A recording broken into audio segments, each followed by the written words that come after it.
आज का हमारा टॉपिक रहेगा गुप्तोत्तर काल के बाद पुष्यभूति वंश, यानी कि गुप्तों के बाद गुप्तोत्तर बोला जाता है। जो भी वंश आते हैं उन्हें गुप्तोत्तर बोला जाता है, यानी कि गुप्तों के उत्तर यानी के बाद आए हुए राजवंश, जिसमें हम आज प्रभाकर वर्धन जो मेनली शासक हुए उनके बारे में पढ़ेंगे।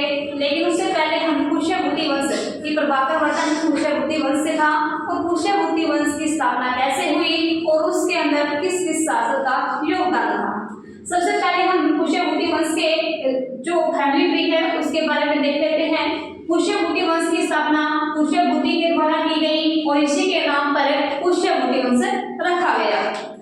जहां पर हमें जो बाणभट्ट है इनकी हर चीज से पता चलता है कि इसके जो संस्थापक थे पुष्यभूति थे और इसी के नाम पर पुष्यभूति वंश रखा गया।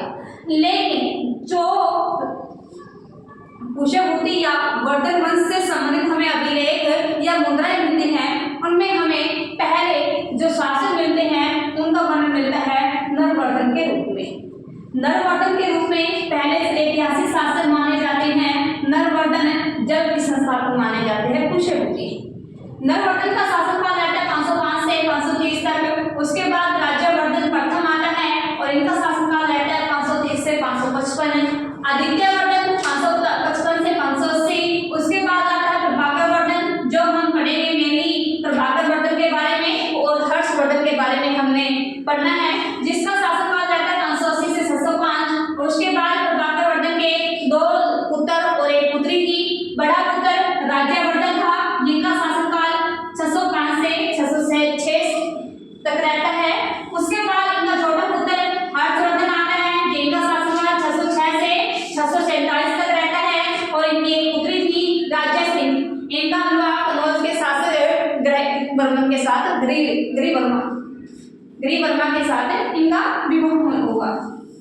उसके बाद हर्षवर्धन के बाद शिलादित्य आता है, ध्रुवसेन द्वितीय आता है। ये इतने ज्यादा इंपॉर्टेंट नहीं है। अभी स्टार्ट करते हैं। जो वर्धन वंश है ये पुष्यभूति वंश है, इसके संस्थापक माने जाते हैं पुष्यभूति। ये वंश आया कहां से? कौन था पुष्यभूति? पुष्यभूति गुप्तों का शासक था। जब गुप्त शासक काफी ज्यादा स्ट्रॉन्ग थे, शक्तिशाली थे, तब तक ये शासक थे।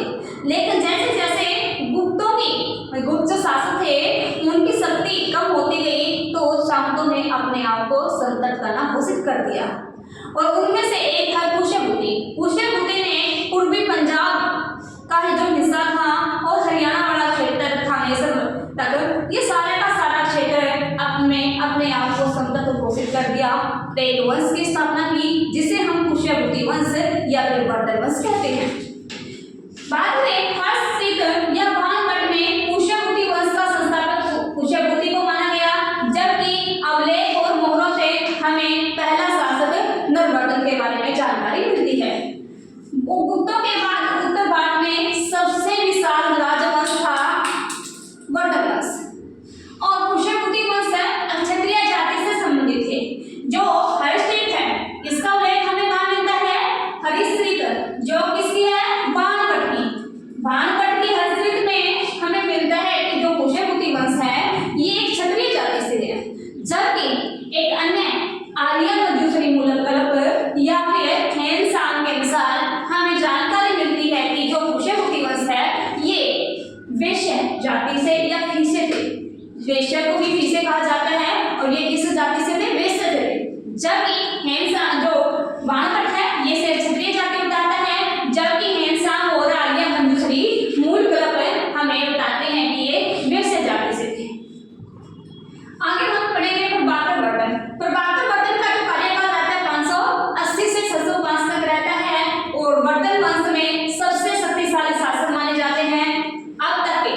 इसलिए कहा जाता है कि जो वर्धन वंश में शक्ति और प्रतिष्ठा के संस्थापक माने जाते हैं वो प्रभाकर वर्धन माने जाते हैं। इससे पहले के शासक इतने शक्तिशाली और प्रतिष्ठावान नहीं थे जितने की प्रभाकर वर्धन थे। प्रभाकर वर्धन की कुछ उपाधियां हैं जैसे परम भट्टारक और महाराजाधिराज। इन उपाधियों से पता चलता है कि ये बहुत ही ज्यादा शक्तिशाली थे, क्योंकि महाराजाधिराज और परम भट्टारक की उपाधि ऐसे ही नहीं दी जाती थी। इससे पहले हम इन उपाधियों के बारे में गुप्त काल में पढ़ चुके हैं। हूण हरि केसरी इसको कहा गया। प्रभाकर वर्धन को हूण रूपी जो